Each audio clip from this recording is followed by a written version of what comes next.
Dear Internet, the following video is filled with anger, frustration, and disgust. And it's all because of this. Is it your kneecap? It's obvious.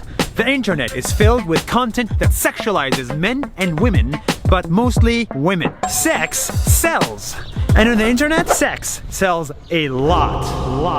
Clickbait videos that objectify women. Today, I'm gonna be asking girls if they wanna be my Valentine. And if they say no, let's see if this will change their mind. Get millions of views, millions of followers, and millions of dollars. These videos make you a star, big and influencer. Sell your own merch and build your own brand. They achieve your dreams. How did you like tonight? In my frustration, I will not name any names, but I shall say this. When you make your content sexual, you reach too low. You reach the bottom of the barrel. And as you reach that low, remember your audience. It's the young kids who look up to you. The ones who give you their laughs, their likes, shares, and buy your In their most crucial years of growing up, what do you let them see? Videos of how to hit on girls, videos of how to prank innocents, videos of how to let girls kiss you on their beach half naked, videos of boobs as the thumbnail and asses as the content. The internet has become a toxic wasteland of desperation. Wait. Do you think just for the thumbnail can I touch it?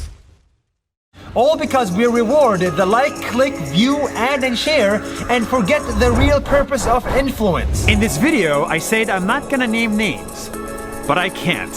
I must name a few. Humans of New York. We're in a rat race. Atlas of Beauty. Oprah. Magnificent women. Ellen DeGeneres. The Mother Teresa of talk shows. Emma Watson. Thank you all for being here. Superwoman. And many more.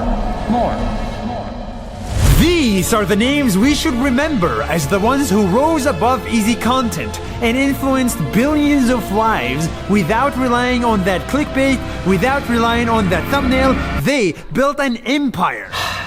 The internet has become our playground. It's where millions of kids spend the most time. It's not the streets anymore, it's Facebook, YouTube, and Instagram. Meet Devin, 9, Delaney, 7, and Dalton, who's 4. It's our responsibility as creators. I'm sorry, I raised my voice when I vlog. And your responsibility as a viewer to build an internet free of sexism and free of objectification, filled with kindness, meaning, and respect. And that responsibility, that lies on all of us. You made me a believer.